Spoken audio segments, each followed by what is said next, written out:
So plus size models was definitely a focus during that time, or for them when you were participating. It was. Yes. Okay. Yes. Okay.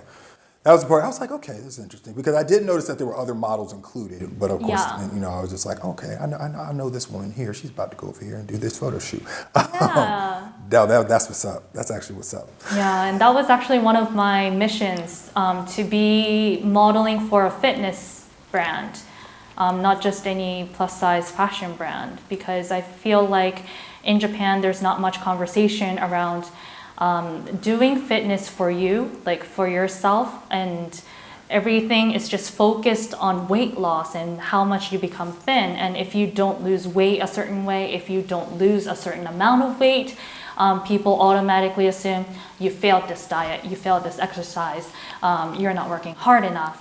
Whereas like you're still committing your energy and time into working out, you're implementing a healthier habit that can benefit you both mentally and physically. But because you don't look a certain way, because you don't lose weight or even gain weight a certain way, people are quick to dismiss that healthy life habit and say, this isn't working for you, you should quit it. But at the end of the day, it's what makes you happy, what makes you feel healthy. And luckily, when I implemented my fitness lifestyle, when I was on my route to losing 10 kilograms, the fitness studio that I went to, the teachers were just mind-blowing because they were the first ones who were not fixated on losing weight. They were like, do what you can. And at the end of the lesson, especially the yoga instructors, they were like,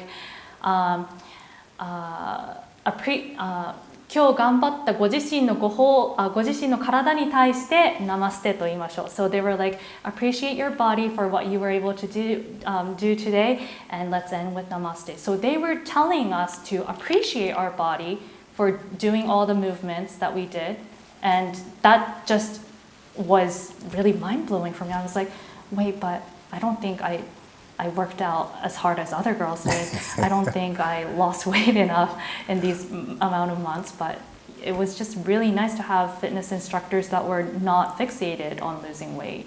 Which is a good thing, but you can't deny that it's kind of like a byproduct of exercising in general. It may not be the focus, but I mean, because like I know for me, I think I remember it was like a few years ago.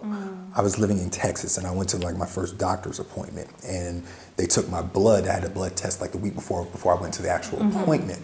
And when I went in the next week, of course they take your height and weight, but then they went over like my blood test results, and I was 29 at the time, and the doctor's telling me, "Oh, Mr. Stokes, you got a high amount of cholesterol and high blood pressure." Yes, kind of, and it's kind of a little bit of a hereditary thing in my family. So, and can they also deny the fact that I also did gain weight? But it was the fact that the doctor, he was just like, well, just focus on just eating these foods, but he didn't really say anything about the weight. It was more so focusing on the hypertension and the cholesterol, and as far as like, hey, these are the things you need to focus on. But like, I think maybe a couple weeks after, that's when I kind of started my old like routine, like basketball workouts and stuff like that. And I ended up losing, I think, about maybe 50, 60 pounds. Now, of course, I felt better, but then there was a part of me that still felt like, okay, yeah, I look different, which I feel the physical to a certain degree is kind of important, because I can't necessarily see what's going on internally, but maybe this is a good indication of of my health, even though it's not necessarily like, oh, I'm just, looking, but it's, and I think maybe that's kind of like the benefit of it, because we're not just cutting ourselves open with a scalpel every day, being able to see what's exactly going on with ourselves internally. But I think that's kind of the importance for the physical, is it kind of lets you know, hey, for some people, this kind of is an indication of it.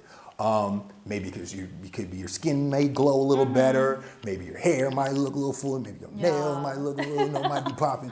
But like, I think that's where I was going before, as far as like asking, okay, all right, people can make a comment on the body, but at the same time, this is all we can see.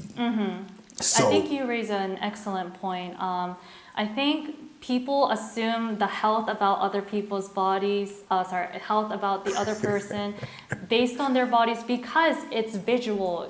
People are able to, that's the main factor people can judge at a glance. But just like not all thin people are healthy, like thin people can have different illnesses too and have different vital issues. But at the same time, like plus size people who may be overweight on BMI level, they can still exist without having any vital issues too. So yeah, I think it's just really important. It's not possible to judge anyone's health based on their appearance. And I know a friend of mine recently went to the doctors recently, and because she's considered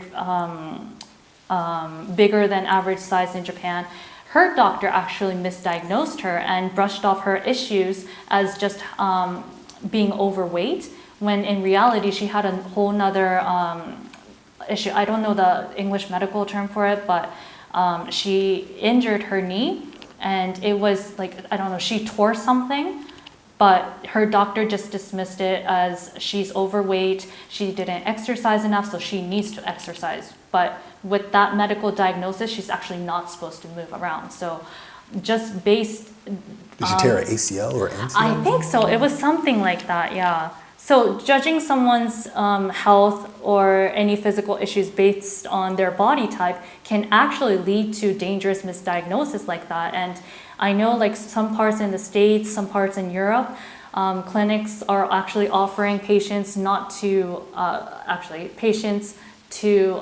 tell the doctors that they don't want their weight to be discussed or measured. And I think it's a great option to do that because it leads to less misdiagnosis and actually motivates the doctors to look beyond the weight. And because I like to work out myself, I really love this hashtag called health at every size.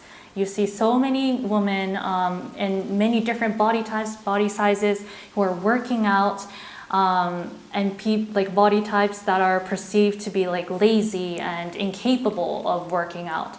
They're breaking all these stereotypes, doing amazing dance movements, lifting, and I just think that diversity in terms of beauty, diversity in terms of health, that's what we're trying to aim for here with body positivity. Keyword when you said diversity. So this also applies to men too, I take it. Exactly, yes. Not only men, all genders. Non-binary. You had to say it, didn't you? Especially in these times. No, but it's important because, like, I think the discussion about body positivity cannot be separated from also the topic of feminism, which also includes men as well. Because women are told to look certain way, have a certain body type. Like you need to have a big this, smaller this, like that. But at the same time, I know, like I'm sure from your experience or your friend's experience, being men, men are also being judged for things like their height or their muscle density, stuff like that. So men are also subject to all sorts of physical conditions, saying, okay, this is what a real man should look like. Just like women are told, this is what a real woman should look like, And transgender people are also told, like, okay, if you're going to be this gender, you need to have this, you're supposed to look like this, you don't look like this enough, then you're not this and that. So body positivity includes all genders, and I just genuinely mean it.